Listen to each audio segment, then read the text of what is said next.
Edhe pse kanë kaluar tashmë muaj nga zgjedhjet parlamentare të 11 majit 2025, duket se vijon betejë edhe në dyert e gjykatave të prokurorisë pikërisht për ato vota të panumëruara, sikurse kanë ngritur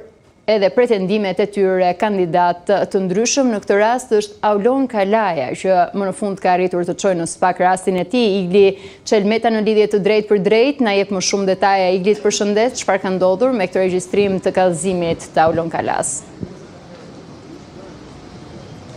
Përshëndetje Loneta, ditën e sotme gjykata e posaçme ka urdhëruar prokurorin e posaçme SPAK-un të nisë hetimin për Komisionin e Ankimimeve dhe Sanksioneve KAS, i cili merret me çështjet zgjedhore. Më datë 1 gusht, kandidati për deputet në qarkun e Durrësit për opozitën Aulon Kalaja kishte kallëzuar në SPAK KAS, pra Komisionin e Ankimimeve dhe Sanksioneve, për shkak se kur Aulon Kalaja kishte kërkuar rinumërimin e 539 kutive në qarkun e Durrësit, pasi pretendonte se kishte parregullsi, KAS nuk e kishte pranuar kërkesën e Aulon Kalas dhe kishte vendosur vetëm rinumërimin e gjysmës së kutive për qarkun e Durrësit. Dhe për këtë arsye, Aulon Kalaja ka bërë kallëzim në SPAK për shpërdorim detyre për 5 anëtarët e KAS-it më datë 1 gusht, por prokuroria posaçme nuk e ka pranuar kallëzimin e Aulon Kalas dhe nuk kishte nisur procedimin penal. Më pas, ky i fundit ka bërë ankimim në gjykatën e posaçme, e cila sot pranoi ankimimin e Aulon Kalas dhe urdhëroi SPAK të nisë menjëherë hetimin, pra procedimin penal për çështjen ku Aulon Kalaja akuzon 5 anëtarët e KAS për shpërdorim detyre. Në vendimin e sotëm të gjykatës së posaçme thuhet se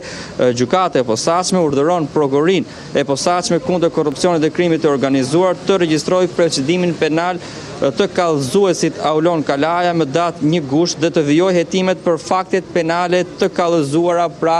nga Aulon Kalaja. Faleminderit Igli për detajet që përcollen, ndërsa ne do të kemi mundësi që të ndjekim edhe deklaratën e dhënë nga zoti Kalaja me njëherë pas daljes nga dyert e gjykatës posaçme. Ekziston të dyshimi arsyeshëm që në 293 kutitë të 341 kutitë të tjera që nuk janë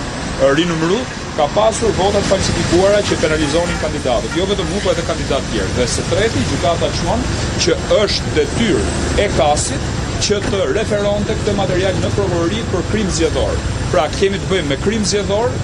jo me gabim njerëzor. Këto janë momentet cilat ka shquar gjykata dhe i ka vendosur disa detyra në këtë rast SPAK-ut, që së pari të hap të gjitha kutitë e qarkut Durrësit, pra 493 kutitë, por me pas të gjitha këto shkelet pretenduara nga SPAK-u në lidhje me kallëzimin tim kishte vendosur mos fillim. Ndërkohë unë ankimova vendimin, siç bëra edhe me vendimin tjetër. Ju e dini, besoj keni ndjekur që gjykata ka vendosur, ka urdhëruar SPAK-un që të hetoj për krim të organizuar zgjedhor, pra për grup strukturuar kriminal së pari edhe për falsifikim zgjedhor. Pra këto janë 2 kallëzimet e mia që kam bërë për zgjedhjet dhe absolutisht kjo është një fitore shumë e madhe. Kujdes jo për Aulonin, por për çdo kandidat tjetër që kërkon të shikojë votat e veta, sepse ne kodi zgjedhor na e pamundson për të rinumëruar votat, pasi e zaurova të gjithë rrugën administrative, shkova në KAS, në Rzun, shkova në kolegj zgjedhor, nuk më legjitimun, kam shkuar në gjykatë kushtetuese për më shfrytëzuar nenin e kodit zgjedhor antikushtetues që nuk me lejon për me pa votat, ju drejtova institucionit SPAK-ut, gjykatës në të rast, për me marrë drejtën time e cila do sankcionohet për çdo kandidat, jo vetëm për mua.